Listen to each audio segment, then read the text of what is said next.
हजरत सुलेमान अलैहिस्सलाम के ज़माने में शयातीन आसमान की तरफ चढ़ते थे और फरिश्तों की बातें चोरी छुपे सुन लिया करते थे। ये बातें फरिश्तों के दरमियान लोगों के हालात के बारे में होती थी, जैसे किसी शख्स की मौत, रिज्क की तकसीम और दीगर गैबी उमूर। शयातीन ये बातें सुनकर नीचे उतरते और बनी इसराइल के जादूगरों को ये खबरें पहुंचाते थे। इस दौर में ये बात मशहूर हो गई कि शयातीन गैब जानते हैं और बनी इसराइल के काहिन इन खबरों को लोगों में फैलाते थे और जो कुछ कहा जाता वो बाइना पूरा हो जाता था। इस वजह से लोगों का इन बातों पर ईमान अल्लाह की नाजिल करदा किताब ज़बूर पर ईमान से भी ज्यादा हो गया। यहाँ तक कि लोगों ने ज़बूर को छोड़ दिया और शयातीन की बातों को इख्तियार कर लिया। लोगों ने शयातीन की बातों को जमा करके किताबों की सूरत दे दी और वही किताबें उस वक्त अल्लाह की किताब ज़बूर की जगह मोतबर समझी जाने लगी। ये खबरें हजरत सुलेमान अलैहिस्सलाम तक पहुंचे कि शयातीन आसमान पर जाकर फरिश्तों की बातें सुनते हैं और लोग ये समझने लगे हैं कि शयातीन गैब जानते हैं। हजरत सुलेमान इस पर सख्त गजबनाक हुए और शयातीन को इस अमल पर सख्त सजा दी। हजरत सुलेमान ने अपने लश्कर को हुक्म दिया कि वो शयातीन की लिखी हुई तमाम किताबें जमा करें। उन्होंने इन किताबों को एक संदूक में रखकर हजरत सुलेमान के तख्त के नीचे दफन कर दिया। फिर हजरत सुलेमान ने लोगों से फरमाया, जो कोई ये कहे कि शयातीन गैब जानते हैं, मैं उसकी गर्दन उड़ा दूंगा। और शयातीन को खबरदार किया कि अगर कोई भी इस संदूक के करीब गया तो वो जलकर राख हो जाएगा। इस वजह से शयातीन के दिलों में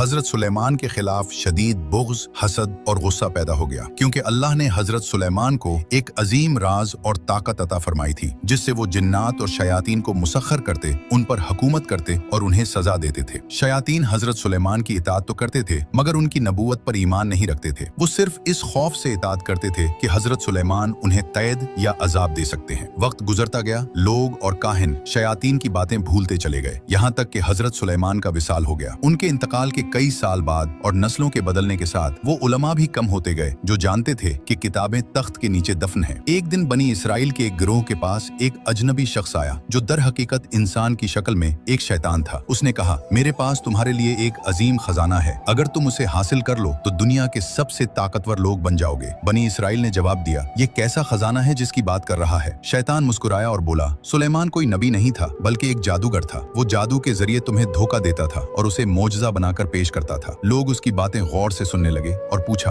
वो खजाना कहाँ है, हमें बताओ। शैतान ने कहा, हजरत सुलेमान के तख्त के नीचे खोदो, वहाँ एक संदूक मिलेगा। मुसलमान बनी इसराइल ये सुनकर गुस्से में आ गए और बोले, खामोश रहो, सुलेमान जादूगर नहीं थे, वो अल्लाह के नबी थे। काफिरों और मुसलमानों के दरमियान सख्त झगड़े हुए, मगर आखिरकार बनी इसराइल की एक बड़ी तादाद ने उस शैतान की बात मान ली। वो सब हजरत सुलेमान के तख्त के पास पहुंचे। शैतान खुद पीछे खड़ा रहा, क्योंकि वो जानता था कि अगर वो करीब गया तो जल जाएगा। उसने कहा, तुम खोदो, मैं यहीं खड़ा रहूंगा। जब उन्होंने खोदा तो वाकई एक संदूक मिला।